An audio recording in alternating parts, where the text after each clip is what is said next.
So my name's Jamie Cooper. I'm with Cincy Magazine and Cincy Connects. And so Cincy Connects is a B2B leads referral networking organizations. We have Michigan virtual B2B speed networking events every Wednesday night at 6 o'clock Eastern. So tonight we have our event where we come together every week to build relationships and refer business within the network and the organization.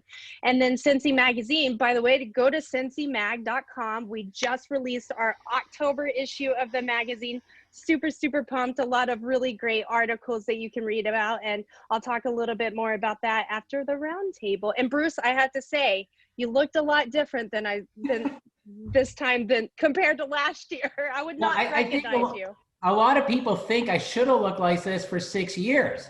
But I said, listen, you know what cannabis needed was a three-piece suit with a white shirt, winning arguments with money.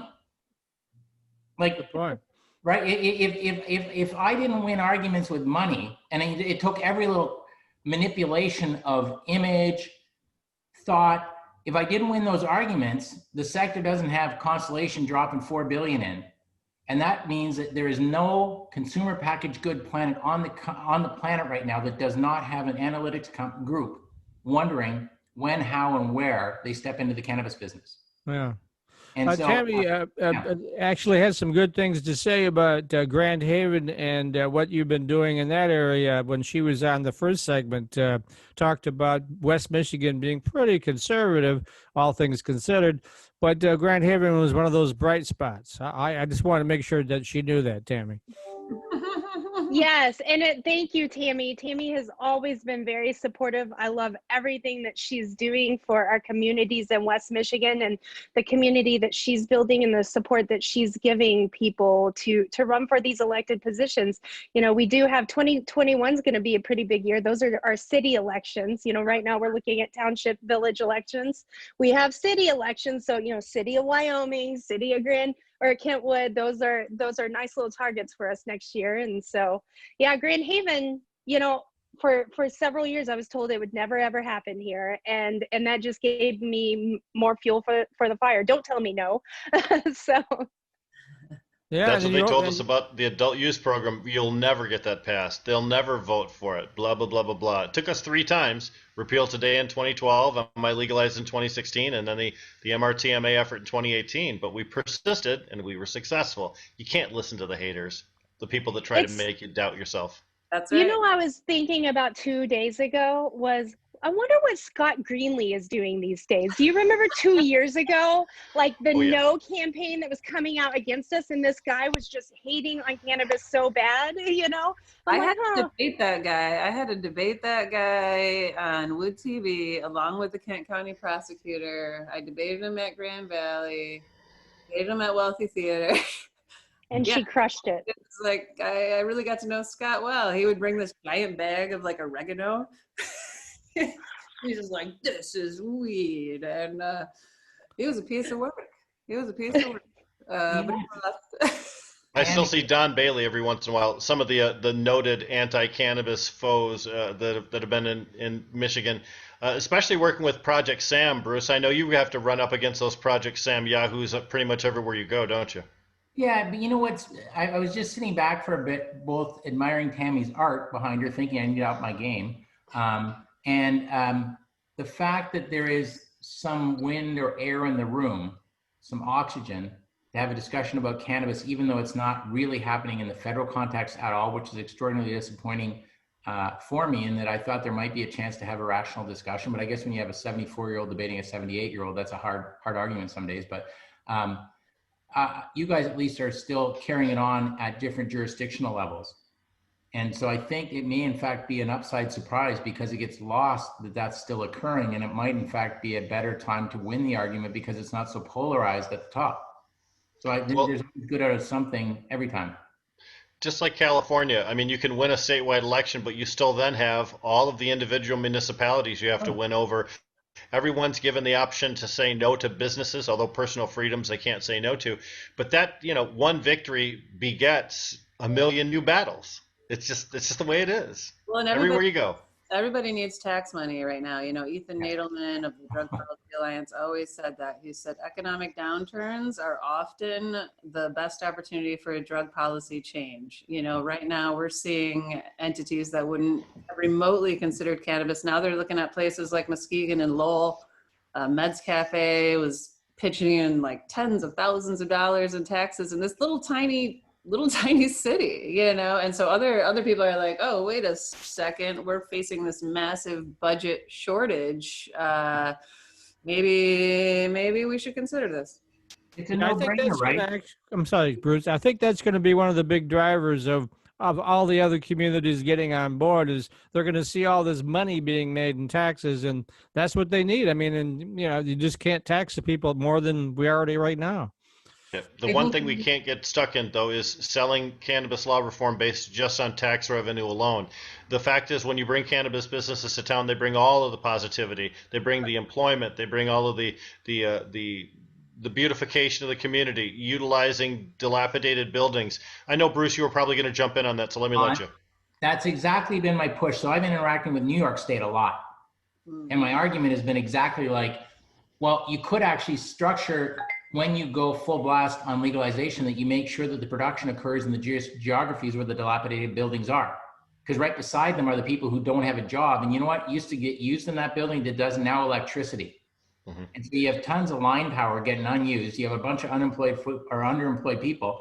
You could actually distribute your production as an excuse and a reason to allow adult access rec to occur sooner, when really what you want is all of the goodies. You want the jobs, you want the utilization so you get tax income off the property, you want the power to be used, and you want, you know, everybody to sort of see an up. But you're bang on. I think it's a very rich stew. Yeah, I agree completely. One of the biggest expenses new cannabis industry players have in fitting out their buildings is upgrading electricity, upgrading water, upgrading sewer. And when you have a building that was successfully used for an industrial purpose not that long ago, all of that infrastructure is already in place. Just like Bruce said, you climb on the roof, you take a look and see every angle. What's going on with this building? What are the positives? What are the negatives? And you know what? Cannabis industry, our locations are destination locations. People will drive distance to get to us. So you don't necessarily need to have a place with a high rent that's a walkable location. Right. Well, and people are going to, if we get everybody to quit, like literally the campaign to spend all your consumable dollars outside the jurisdiction because they won't have cannabis. So when you get, you know, when you go out to get just get everything else. Like I found that to be a super compelling short-term winning argument. Yeah. We have a lot of opportunity here in Michigan, and opportunity can be read into as places that haven't adopted pro-business laws yet. But that's just a lot of upside. Bruce, you mentioned earlier how it's important to gauge cannabis, to build out that infrastructure, to have the processing facilities, not only to service your own retail centers, but also to take some business from other places, to make sure that you have production of cannabis that meets the needs. Right now in Michigan, we're experiencing a product shortage, but if you project out 24 months, you're looking at a product overage. Knowing that that's likely to happen, because that's a pattern that's happened in other states, you just plan for it. And you know, it changes over time. The one thing I noticed with Michigan is because of the sophistication and experience of the client, the patient, the customer, they're not like some geographies. Like sometimes on the East Coast, the criteria of cannabis is, oh, good, you have some. They don't ask anything else. Like, it's not like, what is it? No, great, you got weed. That is not going to work for most of the consumers in Michigan. Like now, if you go down the East Coast a little bit, the criteria is that, and for sure, a lot of Canada has gotten like that. Basically, east of the Rockies, British Columbia, there was a medical system, but it was ever more difficult to get reliable weed that wasn't just whatever you got. And so what you're finding in Canada now is they line up in these stores. They're kind of out of the regions where there was cannabis. And then you know what? They go in and they say, what is your highest THC? Because that's for sure a proxy for the best. And I'll buy that. And you know, this is a terrific idea for the never smoke cannabis. Now you want to be Snoop Dogg. Excellent. You should jump right in the deep end. There's nothing could go wrong. But I find that in this market, it's already sophisticated on the flower. And I think we're going to probably see that it becomes a generator of sophisticated products because there's going to be an evolution of what people want. And because you're not starting in the basics, you're starting at the top. I could see this becoming a very almost live lab for creating novel outcomes, which I hope will also be inclusive of medical solutions where people really start to co-opt the hospitals and universities as permissible, so we can actually get sort of double blind and really move the wellness needle. And I think this could be the state that does it, because it's pretty sophisticated compared to a lot of the others and ready to go. We have a state government interested in investing in infrastructure for research and development too, so that's a positive as well. Mike, I'm sorry, go ahead. I was just going to say, speaking of that, how is the cookies playing out? Is that's more of a different kind of line, and how's it doing in your stores? Humongous. So what cookies, just so everybody gets on the same page, cookies is this idea that to be successful as a brand, you need to have something differentiated in quality in the bag, not just a funky looking bag. So they spend a lot of time on, phenotyping. They do work in a number of geographies so that they actually can say that their flower is discreet, special, and pretty powerful stuff.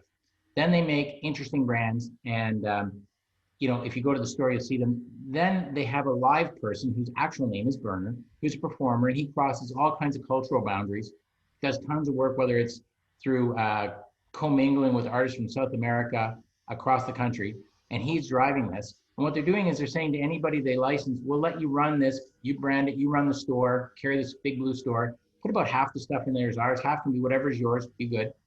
But sometime in the future, if we want to buy it back, we can. We can roll it up. So if it became federally legal, you could have this national instant chain of things called cookies with super high quality. And so the reason it's smart is they think long-term, which means they don't try to kill you as a partner every day. And so that's very unique in the cannabis space, because most people I find in the cannabis space must like doing something else because they're trying to get rich super quick every day. And so I assume they golf or sail or some goddamn thing. I don't know what they do, but they don't want to work. Racing towards a buyout. Racing towards a buyout. I was pretty sad to get fired. I took 13 new jobs the day I got fired, right? Like, what would you do if you don't work, right? It's and so what I like about cookies is they're long-term thinkers. So that means you're willing to invest R&D in breeding and genetics programs. It means you put a business model. It means you spend money advocacy. So cookies, I would say, when you ask how's it working, it's working that way, and that's a smart way to work. I was a VIP guest at the Cookies grand opening on 8 Mile on that very first day, and I will tell you, the number of people with smiles on their faces, I mean, real cannabis connoisseurs. I myself, I know the difference between a Gorilla Glue number 4 and Gorilla Glue number none, right? The fact is, you can't fool our market. And no. There was nobody being fooled. There was all kinds of happy faces there. And I was very pleased with the product that I walked out that door with. And they come back, and they come back, and they come back. So, thank you. I appreciate it. But, the crew that put the product together, the people who put the store together, like I walk in that store before anybody's there, I'm noticing the paint out detail and how they handled an old infrastructure roof. There wasn't anything to cut a corner. There was not a single wire that was not overpainted so that it actually blended in. And so when you attend to detail, you know what you end up with is quality and repeatable customers, because they get what they want. It's not just a variable, yuck, great. It's always up the middle.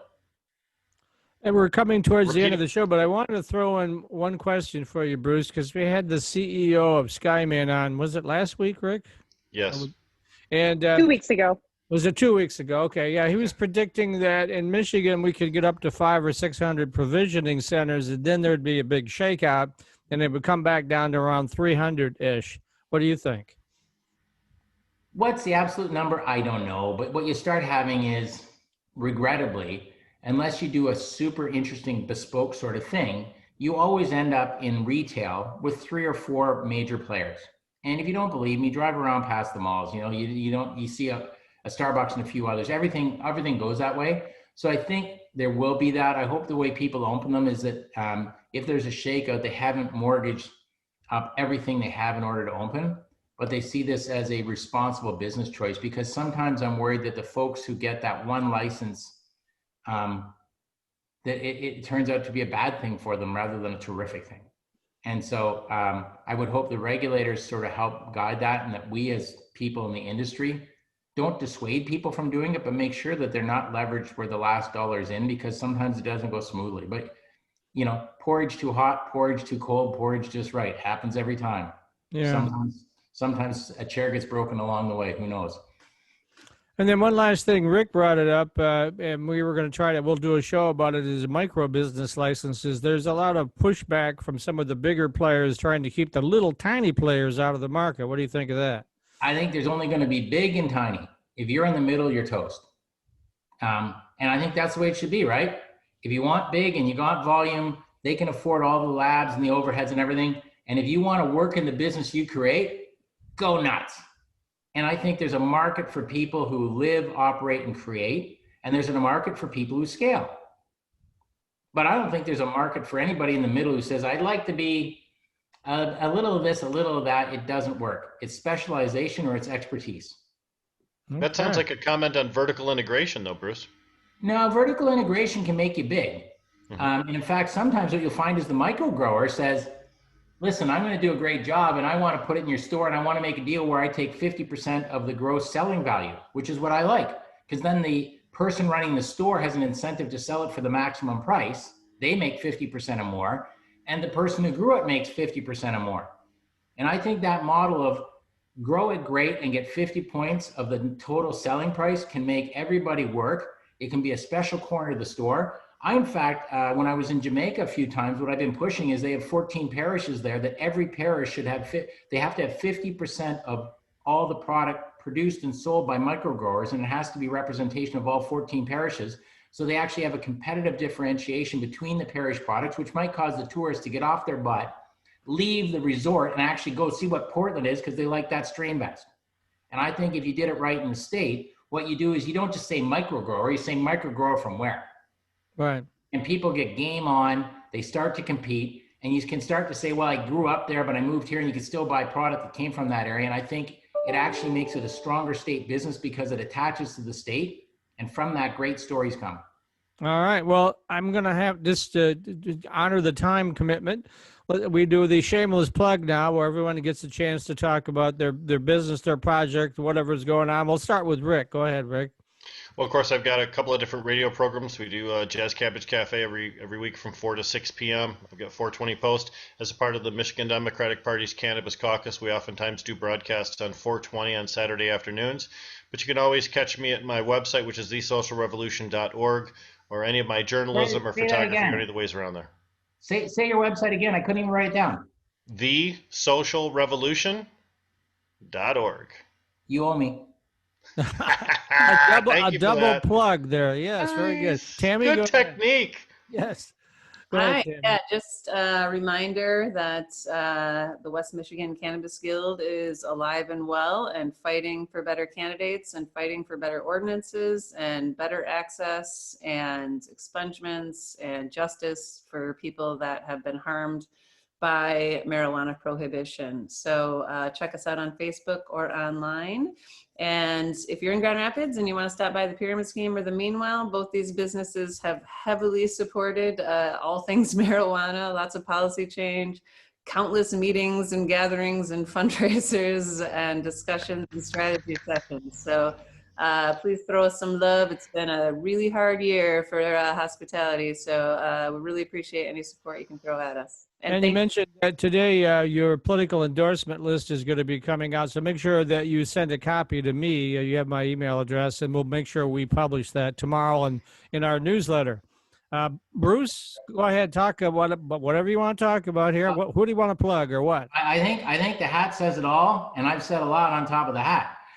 So no, I'm here. I'm with Gage. I'm executive chairman. I've been with these guys for more than a year. I've known them for several years. Some of the founders that have involved in how to enter regulated industry in Canada. So I'm pretty familiar with them, proud to be associated with them, and I think they got a good run ahead. All right, and last but certainly not least, Jamie. Yeah, so cincymagcom is our Cincy Connects website where you can go register for one of our upcoming B2B virtual networking events. And then go check out our magazine, cincymag.com/Michigan. You'll see our latest issue of Cincy Magazine. We talk about how to get a job in the cannabis industry at a time like this, the new challenges and rewards of COVID-19 era catering, and how people are hosting some parties and get-togethers. And does cannabis really make you more creative? I say yes, you know, because I am a consumer myself and a creative. So, but definitely check us out. And we excited that our magazine has been relaunched after, you know, not being published since March due to COVID issues. We revamped our program, and we're taking really strong digital attack, and super excited to continue building community in the cannabis industry in Michigan and beyond.